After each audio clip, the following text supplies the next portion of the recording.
As we discussed last week, we're going to be going through a book called Delivered Out of Empire, Pivotal Moments in the Book of Exodus, Part 1 by Walter Brueggemann.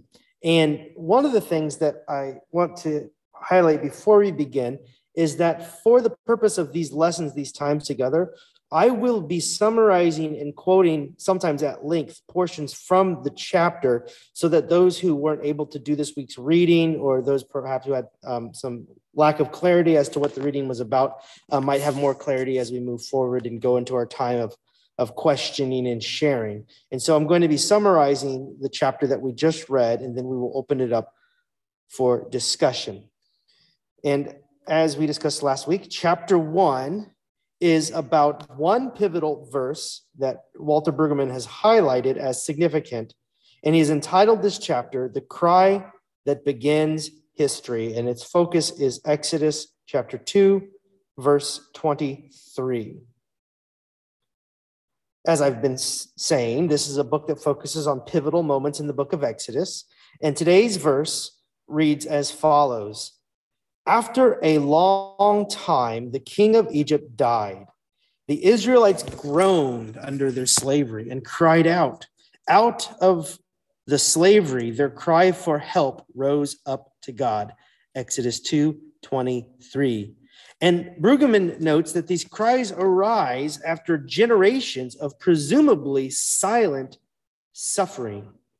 He writes, and I'm quoting from page 2, the slaves suffered mightily, but we may believe they did so in silence, a silence imposed by a vicious regime. Such a regime does not mind at all if people suffer. It is simply the quote unquote cost of doing business, the necessity of the production schedule. It fears only that such pain will become public data, sounded and heard in the public domain. It fears pain brought to speech, because such uttered pain becomes dangerous to the oppressive order. But even amidst the silence, there were acts of subversion, and Brueggemann highlights those that are mentioned in chapters 1 and chapter 2. He writes pages 1 and 2. Chapters 1 and 2 report that the Hebrews engaged in resistance to Pharaoh's economic system. That resistance, however, had to be surreptitious. So aggressive and complete was the brutalizing control of the pyramid scheme. The midwives among the Hebrew slaves resisted by refusing Pharaoh's dictum that all Hebrew male babies be killed. So anxious is Pharaoh. In defiance of the edict, the midwives continued to assist in births that strengthened the slave community. The resistance of Moses was not at all covert. He acts as a freedom fighter or as a terrorist, and kills an agent of the exploitative system, chapter 2, verses 11 through 15. His is an act of violent resistance, a symbolic act that refused the unbearable rule of the aggressive regime, end quote. However, as Brueggemann emphasizes, again quoting from page 2 this time, all of that resistance evoked by pain was conducted in silence. The midwives had never said a word, but had gone quietly about their business. Moses does not speak a word as he kills the agent to the regime. He does speak in chapter 2, verse 13, but only in the presence of other Hebrew slaves, not in public, not in any address or challenge to the regime. But in their finding voice, the power dynamics begin to change. Pharaoh, at least, must contend with the noise. Quoting from page 4 here, pain brought to voice in public speech so that it is heard out loud promptly rearranges all power realities that are thought to be settled. The cry changes circumstances for the slaves. For the shut down, slaves have been displaced by voiced possibility. The cry changes matters for Pharaoh because now the reductionisms of manageable technology and administratable labor have been altered by the fresh insistence that slaves are not mere statistics, but are named historical agents. And Brueggemann makes a point of emphasizing the fact that several of these ones who resist are named, specifically Moses, of course, but also the midwives are named as well. The cry must be answered by the Pharaoh and by those who manage the exploitative system. But the cry is also heard by Yahweh, and this is what really moves the change along, which is why he has highlighted verse 23 of chapter 2 as the pivotal moment of this portion of Exodus. Page 4, he writes, the cries of the people arrived at Yahweh because Yahweh, the God of the narrative, is like a magnet for the cries of the abused. The cry impinges upon Yahweh. It is like a wake-up call to the creator of heaven and earth. Then again, to quote the key verse for today, God heard their groaning, or the verses that come after verse 23, the key verse, starting with verse 24. God heard their groaning, and God remembered his covenant with Abraham, Isaac, and Jacob, and looked on the Israelites and took notice of them. A quote from page 5. What follows is the Exodus narrative wrought by Yahweh. Yahweh, for whatever reason, has not until now taken any initiative. The initiative, rather, has been taken by the Israelites who have found their voice. It is the cry that begins the narrative of rescue and salvation. We are free to imagine that if Pharaoh had been able to sustain his imposed silence, there would have been no Exodus narrative. That imposed silence, however, cannot finally refuse or resist the insistence of human bodies that refuse to bear pain in silence. Such voiced pain will finally break the force of Pharaoh. The stage is now set for something big, which will be the next leg of the journey. And at the end of the chapter, there are these questions for discussion. And this is what I'd like to do with the remainder of our time, discuss these questions. And the first being, the beginning of this chapter describes how a famine directly gives rise to slavery in Egypt. What kinds of assumptions about economic systems and people must Pharaoh and Joseph have held in order to exchange food for people's land and bodies rather than giving freely to the hungry? I'm going to bring us back so I can see your faces.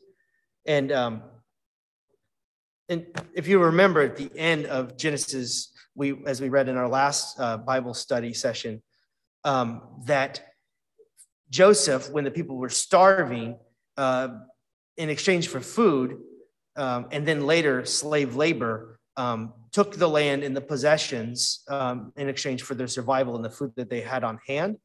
And so this question really stems from that. And if you've got your books, you can pull up the question, but I'll bring it up here again for my own reference, which reads, the beginning of this chapter describes how a famine directly gives rise to slavery in Egypt. What were the assumptions about economic systems and people that Pharaoh and Joseph held in order to be willing to make this exchange for people's land and bodies rather than giving what they had freely to the hungry?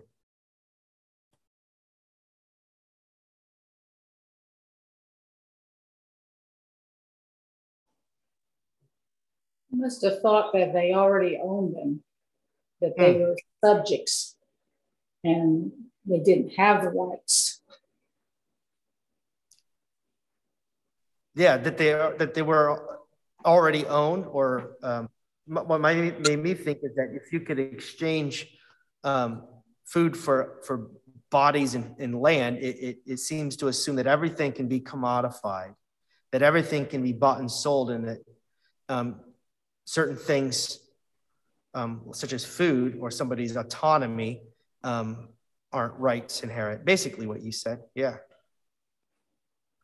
And also, I think that there was some pre-planning in knowing that eventually the famine was going to be over, and then these people would no longer have their land and they would become subjects.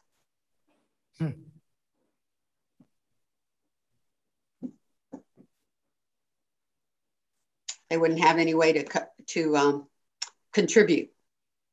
Yeah.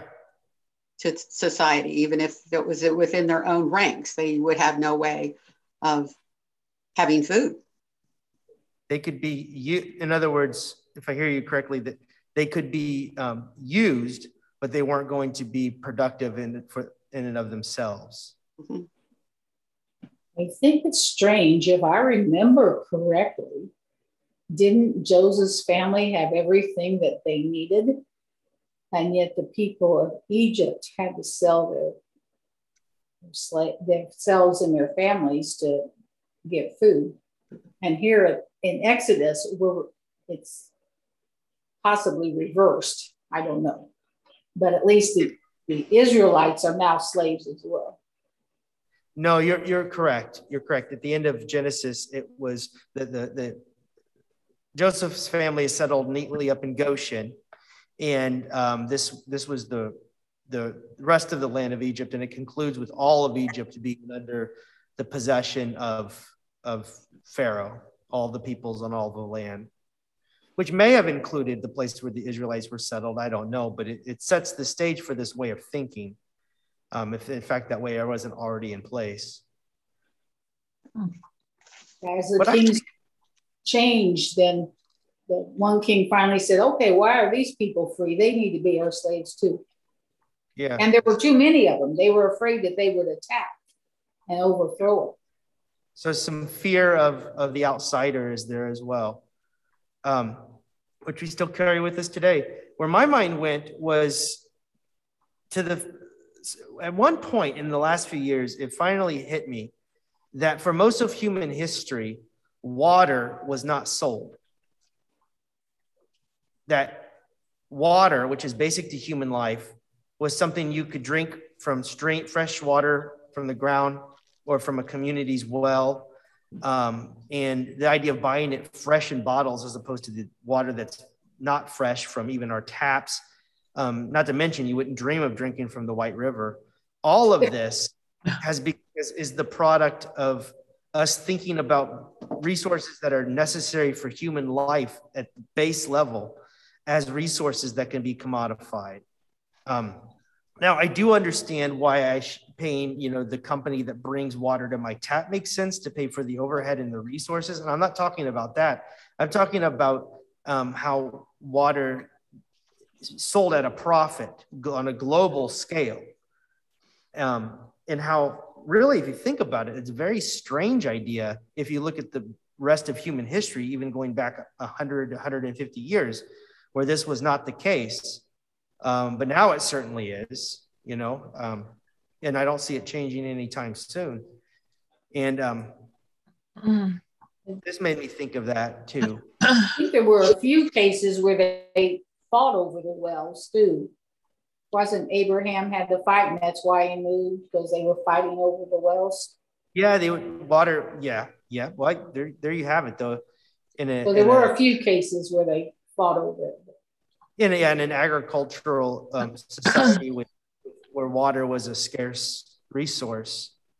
But you would think about, there was a time when anybody could have gone down to the White River and drank fresh water. That used to be, no, not in recent history, but we've become so accustomed to thinking of water as something that, well, I guess that's a train of thought I need to tie down and think more about. Well, let's move on to the next question, which goes, why do regimes like Pharaoh's call for silence? The author says on page 4 that pain brought to voice in public speech so that it is heard out loud promptly rearranges all power realities that are thought to be settled. How does the voicing of pain in the public domain threaten those in power? What political possibilities does this open for those who cry out? What does it mean to be entitled to participation, protection, and well-being? If you already enjoy these basic rights, I name myself as one of those who enjoys those rights, how can you use that privilege to magnify the voices of those in pain? So let's focus on the first question, because I think that's where it all flows from. Why do regimes like Pharaoh's call for silence? They don't want change. They want to keep it the way they got it. They like it. They're in with the status quo, and they don't want to upset the apple cart. Mm-hmm. It brings other people involved in it too, rather than it being controlled. It opens it up. I mean, isn't it a threat to them? Mm-hmm. It's like what you see in these school board meetings. They the government's wanting to target parents going after school boards that teach is to promote the teaching of critical race theory. Josh referenced school board meetings and how government is wanting. Say more about that, Josh.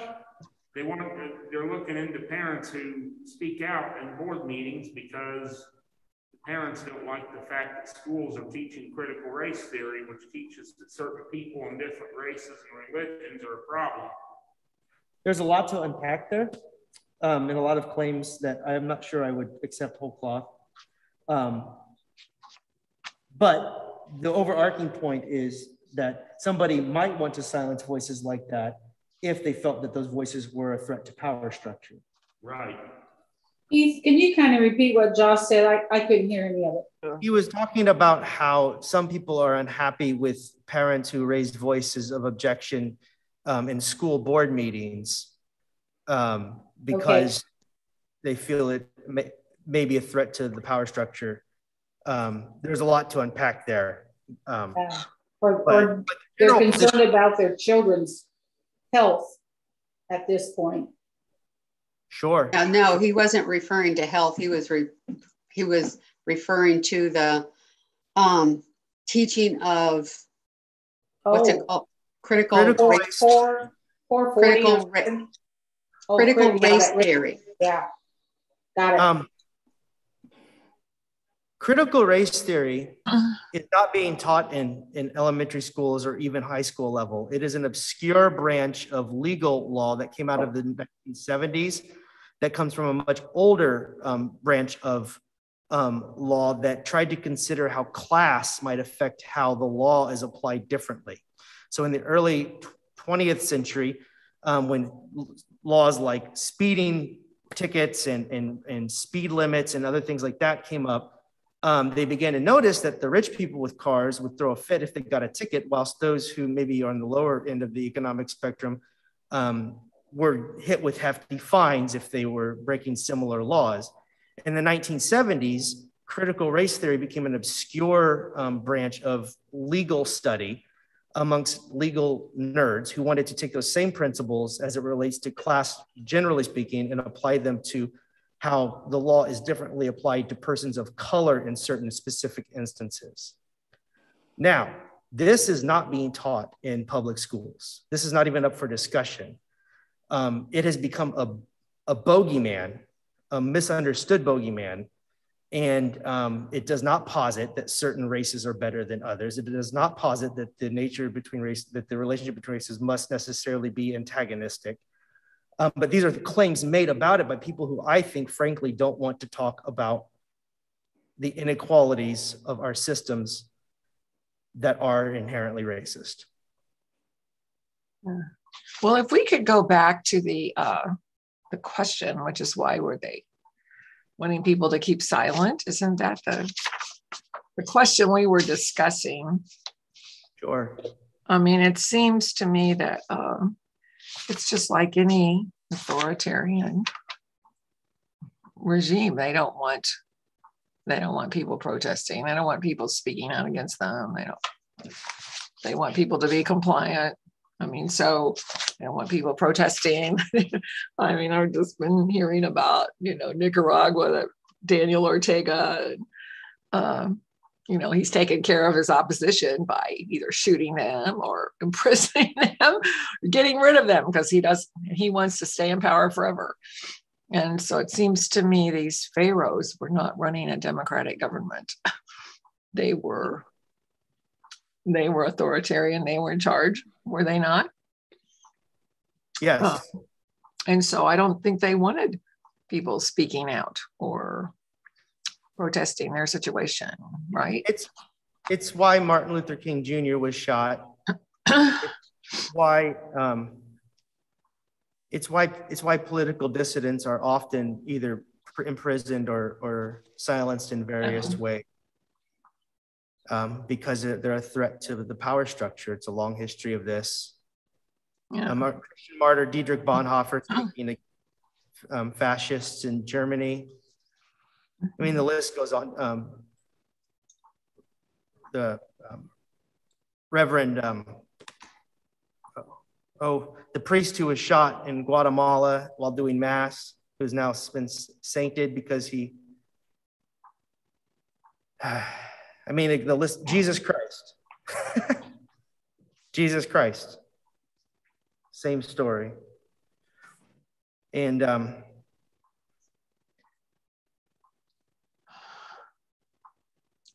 yeah, well, that last question is what calls great conviction into my heart.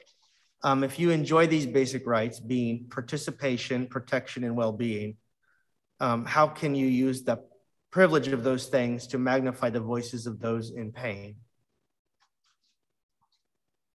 I think, Sue, that you did this on Sunday when you made mention that there are Christians all over the world who don't have participation, protection, and well-being. And you're right. Many people in the United States have no idea. Exactly. I mean, they lock the Christians in the churches on Sunday morning and then set the churches on fire. They come into the home and they take the husband away and it's never seen again, and they burn the home, and the wife and the children are left to go around the villages trying to find a place to sleep and looking for scraps to eat. And that doesn't count China. I mean, China just puts them in a re-education thing, but it's nothing but a concentration camp. It's unbelievable, and we just don't know about it in this country. And sometimes we have economic interests to not know, depending on who's the ones that are doing it.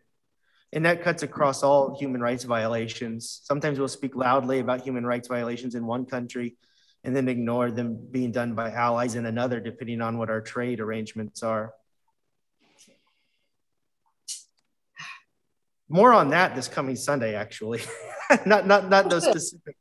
Not those specifics, but the general principle that causes us to compromise our stated, to live hypocritically, really, in a broad sense.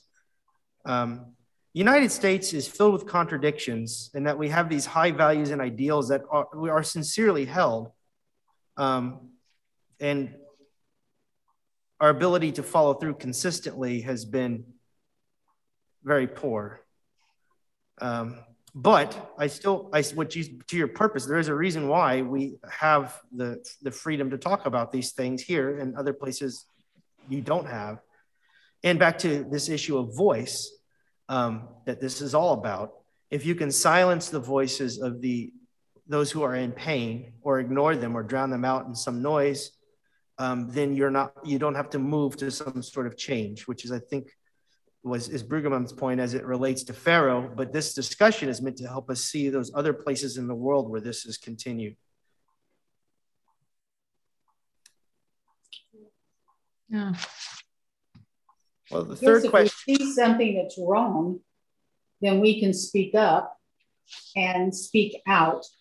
But so many times when something is brought out into the openness being an injustice, it's because it comes from someone who has suffered the injustice, rather than, but then again, if we don't know about the injustice, we cannot speak for it. Yes, you have to have a point of contact. And one of the quotes that I heard by way of a writer named Chris Hedges, but he was quoting someone else. So this is a quote of a quote. And so I should trace it down. But he said that, and he was speaking specifically of like middle-class liberals. And he said that we love the poor, but we just don't love the smell of the poor. Meaning that we have this idealized version of what we would like to be about as it relates to the poor. And we talk about the cries. I do a lot of this myself, talk about the cries of the oppressed. But when it comes to practical reality and real power dynamic shifts and living in close proximity with the people that we are talking about or theorizing about, we don't do very much of that. And when we do it, it's very uncomfortable. And sometimes when I've had these experiences where I've come face to face with poverty in a real visceral way, my first impulse that I have to overcome is the one to get out and to have this situation over with as soon as I can, whether it's a person who's unpleasant to talk to, unpleasant to be around, whatever it is, but to your point, you can't criticize or support somebody really until you understand as best as you are able to what it is that they are crying about. I've seen a lot of that in these last 5 years, when angry voices have shouted in streets for a variety of reasons. When somebody is angry and has resulted to whether it's riots or destructive behavior, and I'm talking across political spectrums here. I'm talking January 6th to other forms of protests that have happened throughout the course of the last couple of years. This is not to justify the violence, but to understand why it's happened, its context is very important. I have a very different, so for example, with what happened in January 6th in the Capitol, I have lots of relatives who felt great empathy for the people who did those things. I think that their pain and their anger is misdirected. And I think that what happened there is criminal. At the same time, I've heard many people in my political and theological camps who have a very dismissive attitude towards that. They rightly name it as wrong behavior that should be criminalized. And I agree with that as a standalone statement. But do not do the work to build bridges of connection with people outside of, in our context, the 465 loop, to learn how their hearts beat. And I saw the exact same thing happening when I was downtown for the marches for Black Lives Matter. I was there several times, and whenever I had to answer a defense for being there, usually it was a critique of what was happening down there, the businesses that were being burned, and the visceral anger that I would not sign off on all of it without any context for where these cries are coming from. And so I think that in all circumstances, listening ears with the goal of for understanding being the goal should be the primary response. And then once you've come to some understanding, you can have a critique. And I have a critique of George Floyd protests, and I have a critique of the Capitol riots, and they're different. I certainly land somewhere and have more solidarity with one side, and I'll just name it. It's the George Floyd protests. But the folks that raised me in rural America will continue to be misunderstood and very, very angry and sometimes violent if there aren't overtures for people who come in good faith to try to build bridges rather than dismiss out of hand in a condescending way. And maybe that's my unique place in this world with, and in the Christian church. I don't know. But as it comes to this question of what to do when you hear somebody cry out in duress, we'll just say duress could be, so there's something wrong in their lives that is giving rise to this frustration. The temptation to drown it out in white noise or to silence it rather than listen to it and understand it really keeps us from getting, it keeps us from the unity that I think that we say we want in the society we say we want.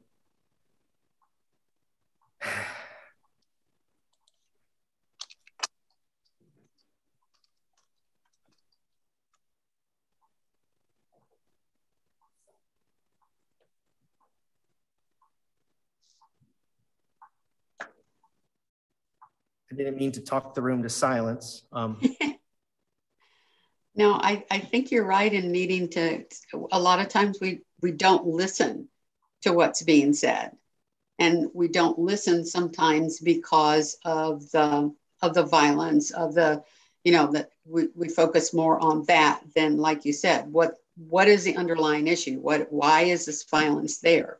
And it's there because we haven't listened and we haven't taken action.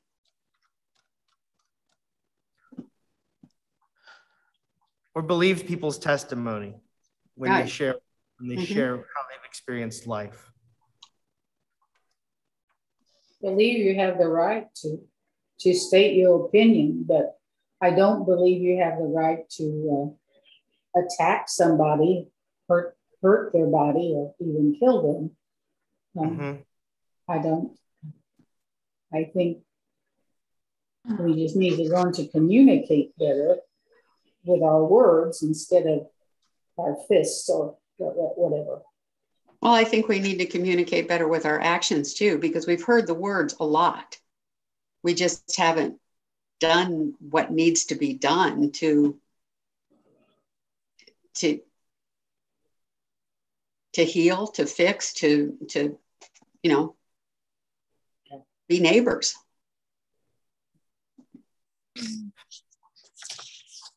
It's hard to know. It's hard to know sometimes where we fit in all of this. I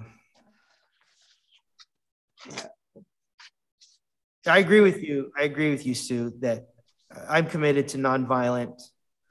It goes back to love thy neighbor. Yeah. And it doesn't say you have to agree with them, but you have to let them, if there's something they believe is correct, then you have to let them have the opportunity to do what they think is correct. So to use I don't want to infantilize any of the issues or the people that are taking them up, like the big social issues of the day. But my closest point of reference to understanding, so maybe a helpful analogy is, with my parenting, where it's my tendency whenever I hear loud noise in the room, where maybe Josie has just hit June in the head and June is, taking it out on Abel or something like that. I will storm in the room and I will just say, stop it. What you're doing is wrong. Knock it off, pull them apart, set them aside, start levying out punishments. And then sometimes if the kids are lucky, mom was in the room to see it happen and says, wait, there's more here right. My kids shouldn't be hitting each other. We need to teach them better skills to cope. But when kids are reacting out of their own immediate trauma, whether it was June breaking Josie's toy that she has loved and cherished for some years, or whether it was Abel not understanding why what he was playing with has been ripped out of his hands by June, understanding the context becomes very important. Now, you can decide what to do about the violence. And we need to teach all people ways of communicating without hurting one another, not only with words, but with fists and bullets and all those things. But what I see a lot of as it relates to the current struggles and the current, the violence that's in our streets, is we see Proud Boys assaulting anti-fascists, and we see Black people burning buildings, and we just say, stop the violence. This is not good behavior. Knock it off, with no questions as to what gives rise, or very little patience to discern how did a Proud Boy who calls himself a Western chauvinist, which is one of their mantras, Western chauvinists, how did that sort of person become a force in the United States? That's the question. Understanding I won't agree with the grievances, but if I can understand how that person got to that place psychologically, and then you could do that with every kind of person. And sometimes you will actually say, this is a legit grievance that has given rise to violence, and the violence has got to stop, but the way to stop it is to deal with the grievance. Or in the case of the Western chauvinist Proud Boys, I would like to teach them how expressions of manhood that fetishize violence They've called themselves a drinking boys club, where they do cage fights and they deliberately engage in brawls, physical violence. Say that is misplaced. You don't need to do those things to be a real man. As a matter of fact, we follow a real man, Jesus Christ, who went to death on a cross in the face of violence. That's just the way. But you can only get there if you can. When you see the violence happen, realize that, as I walk in the room and see my kids hitting each other, before I start judging the actions, it's better to have an understanding as to why Josie was hitting June in the first place. Does that make sense? Mm-hmm. You need to know what the problem is to begin with. Yeah, and that's what we need to do. Speak to our neighbor about his problem. Yes, speak to our neighbors about the problem. That again comes into this coming. The sermon I'm going to preach Sunday is not nearly this politically charged as this discussion has been. I swear. But it does talk about how there's a breakdown in community when we aren't attending first to the needs of our brothers and sisters around us, and how narcissism and individualism alone, without a sense of need to participate in the community, gives rise to all sorts of problems. So, well, anyway, moving on. Let's see. The third question is, the witness of Exodus in the biblical narrative shows how the cry of human pain again and again provokes a response from someone in power to act to address that pain. This cry for justice cannot ultimately be defeated because it appeals to the transformative, emancipatory power of the Creator God. How is that cry being heard today? Where does God seem to be in the midst of this?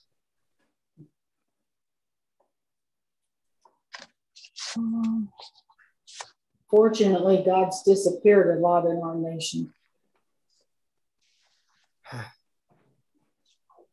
There's a verse in the Psalm that I'm preaching from, the second half of Psalm 50, that after the analysis of the community that is torn apart by being full of liars, full of cheats, full of thieves, and full of people who use their words to hurt even their own brothers and sisters, not only their kin, but the children. It phrases it, the children of your mother, meaning you don't even call them brother or sister anymore, but that's how bad things have gotten.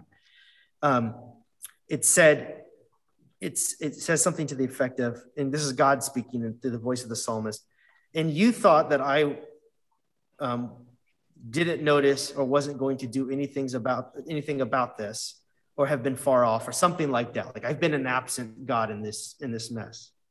But, and then the judgment is come, and then the judgment gives rise to a way forward, which is to look outward of ourselves yet again in gratitude with what we have, and use our lives and our resources to be a blessing to others, which would involve taking notice of neighbors.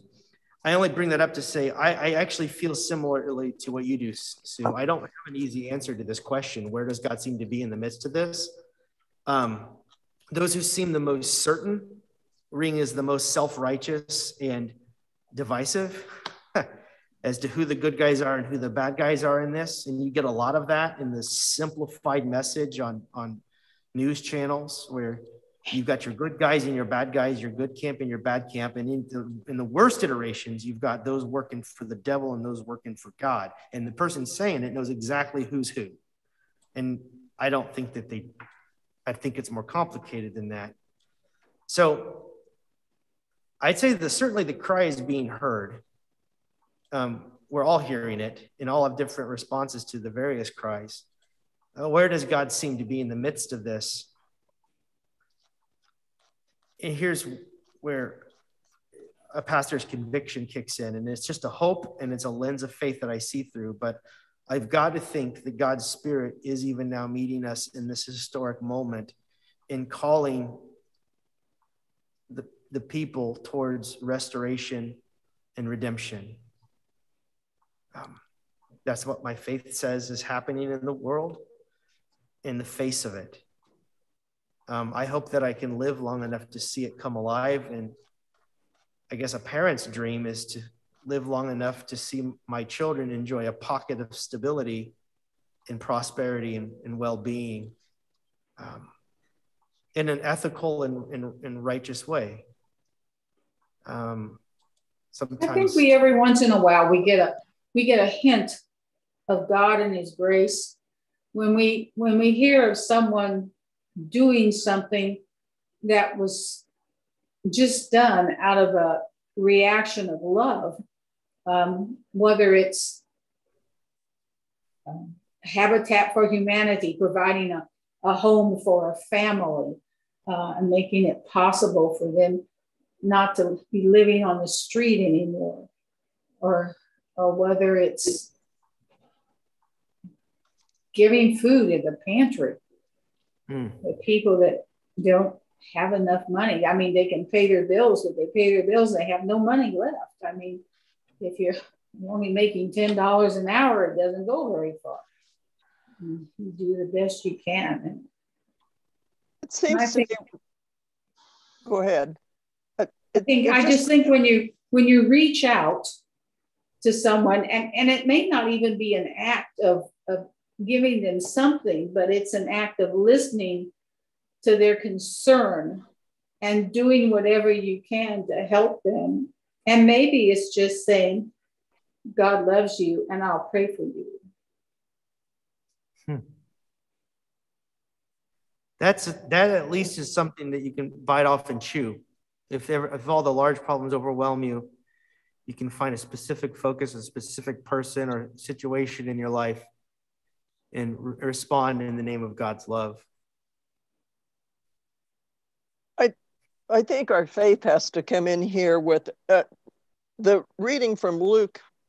It said God will step in for those who cry out for help. I think if we look at this big picture, at least I look at it and I think, what on earth can I do? You know, it's too big a problem. I mean, and it's so easy just to back out of it. But like Sue says, if you can find one little thing to make the day better for you or somebody else, it's at least expressing that love that we can do. And we're not going to solve on our own, that's for sure. But if everybody takes a little step and then I think we have to think that God has His own timing.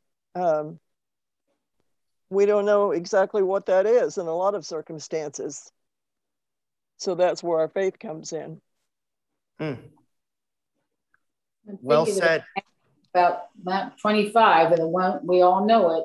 If I were thirsty and you gave me something to drink, if I were in prison, you came and visited me. If I was sick, you called on me. I mean, you did it to Jesus.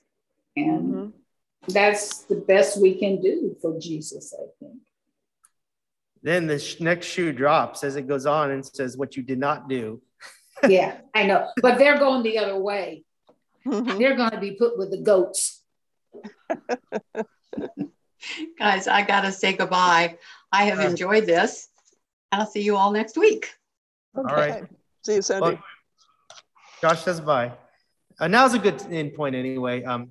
Thank you for this long discussion. And I look forward to next week. I think that these questions at the end of these chapters and these chapters themselves are going to give rise to quite a lot of fruitful discussion, sometimes contentious, sometimes funny, but good. So I'll bid you all adieu until next week. We've been here about an hour, so it's time to hop off. Okay, and Nancy, take a deep breath. Yeah. And pause for just a moment. Build your strength back. I mean, it's all gonna be okay, really. Today's a little hard, but we'll pray that tomorrow will be better. I think tomorrow will be better. I God don't bless have you. office hours tonight. So, Bye. bye. Bye, everybody. Bye.